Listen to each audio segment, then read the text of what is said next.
we are going to learn practice set 2.3.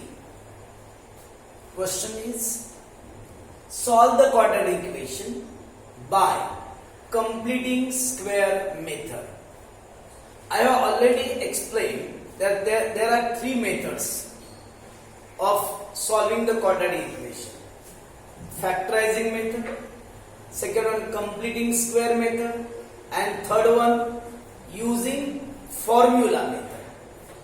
We have already learned factorization method, and today we are going to learn which one? Completing square method. बघा, हा जो question आहे यामध्ये आपल्याला सर्व question सगळं quadratic equations completing square method ने solve करायचे. कुठली method? Completing square method. Okay, लक्षात. x square plus x minus 20 is equal to 0. Listen very carefully. The first step, what we have to do?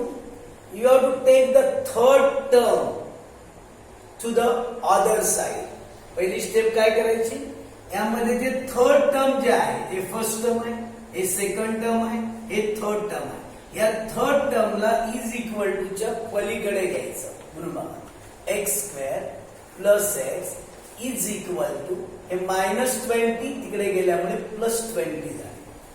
बघा कुठे problem असेल तर first step कडे. Okay, आता पुढे फॉर्म्युला यूज करावा लागतो. असं third term is equal to half into coefficient of X bracket square. मराठीमध्ये तिसरे पद बरोबर 1/2 गुणिले x चा सहगुणक कंसाचा वर्ग. इथे जे लेटर आहे ना ते घ्यावं लागतं. व्हरायबल x असेल तर x लिहायचं, y असेल तर y लिहायचं, m असेल तर m लिहायचं. फॉर्म्युला कळलं?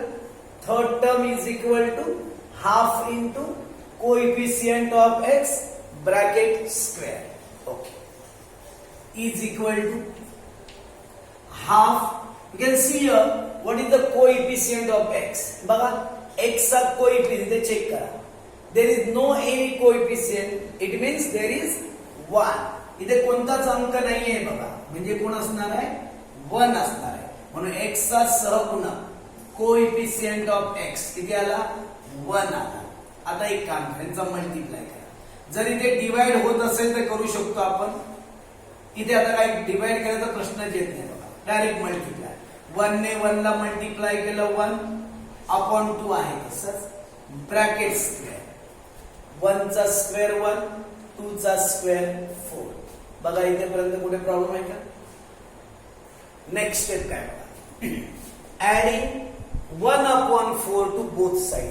इथे जो नंबर येतो तो इथे असं ठेवायचा. Adding 1/4 to both sides. दोन्ही बाजूमध्ये 1/4 मिळवू. बोथ साइड म्हणजे कुठे? हे बघा इथे. यामध्ये आपण 1/4 बोथ साइडला ऍड करायचं. बोथ साइड म्हणजे बघा, ही लेफ्ट साइड आहे, ही राईट साइड आहे.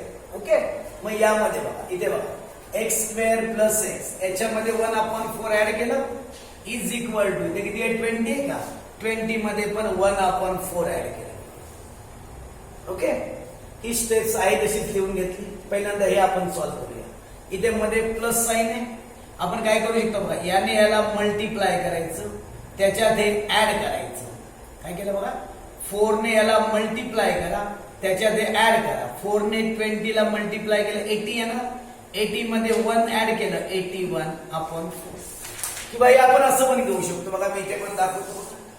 20 प्लस 1/4 आहे ना, 20 ला आपण कोण म्हणजे कोण घेऊया? आपण 1 घेऊया.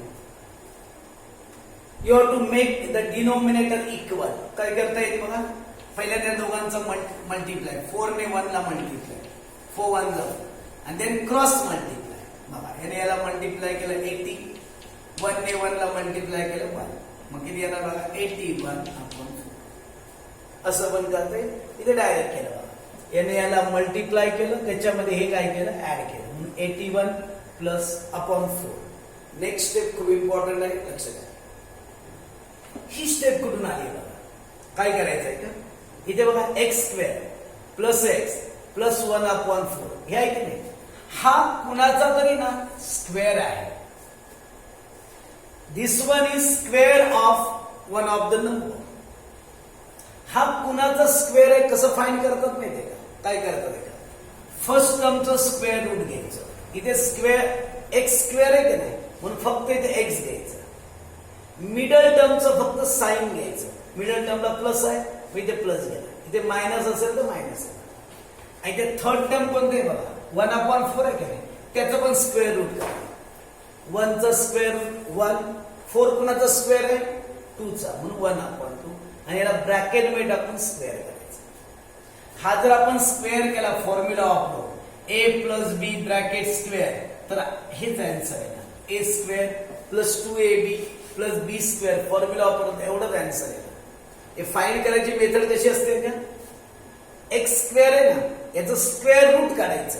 इथे फक्त एक्स लिहायचं. मिडल टर्मचं फक्त साइन घ्यायचं आणि थर्ड टर्मचं स्क्वेअर रूट घ्या. थर्ड टर्म 1/4 आहे की नाही 1 हा 1चा स्क्वेअर असतो आणि 4 हा कोणाचा स्क्वेअर आहे 2चा स्क्वेअर आहे आणि ब्रॅकेटचं स्क्वेअर लिहायचं इज इक्वल टू कोण आहे 81/4. नेक्स्ट आहे बघा टेकिंग स्क्वेअर रूट वर्गमूळ काढ. मला सांगा इथे स्क्वेअर रूट काढतो म्हणजे स्क्वेअर निघून जाणार. 81 हा कुणाचा स्क्वेअर आहे 9चा स्क्वेअर आहे. 4 कुणाचा स्क्वेअर आहे 2चा स्क्वेअर आहे. But you have to write the both signs here. इथे दोन्ही साइन्स द्यावे लागतात. का असं असणार प्लस अँड मायनस कारण एक लक्षात घ्या 9चा स्क्वेअर किती आहे 81 मायनस 9चा स्क्वेअर पण किती असतो 81च. 9चा स्क्वेअर पण 81 मायनस 9चा स्क्वेअर पण 81 म्हणजे 81चा स्क्वेअर रूट 9 पण आहे आणि मायनस 9 पण आहे म्हणून हे प्लस ऑर मायनस असं दिलं टेकिंग स्क्वेअर. नेक्स्ट आहे एक्स हे प्लस 1/2 आहे की नाही इज इक्वल टूच्या पलीकडे घेतलं मायनस 1/2 झालं. बघा X is equal to minus 1/2 पुढे कोण आहे बघा प्लस ऑर मायनस 9/2. फक्त या स्टेप मध्ये काय केलं लक्षात आहे तुमच्या हे प्लस आहे तर इज इक्वल टूच्या पलीकडे नेलं मायनस झालं.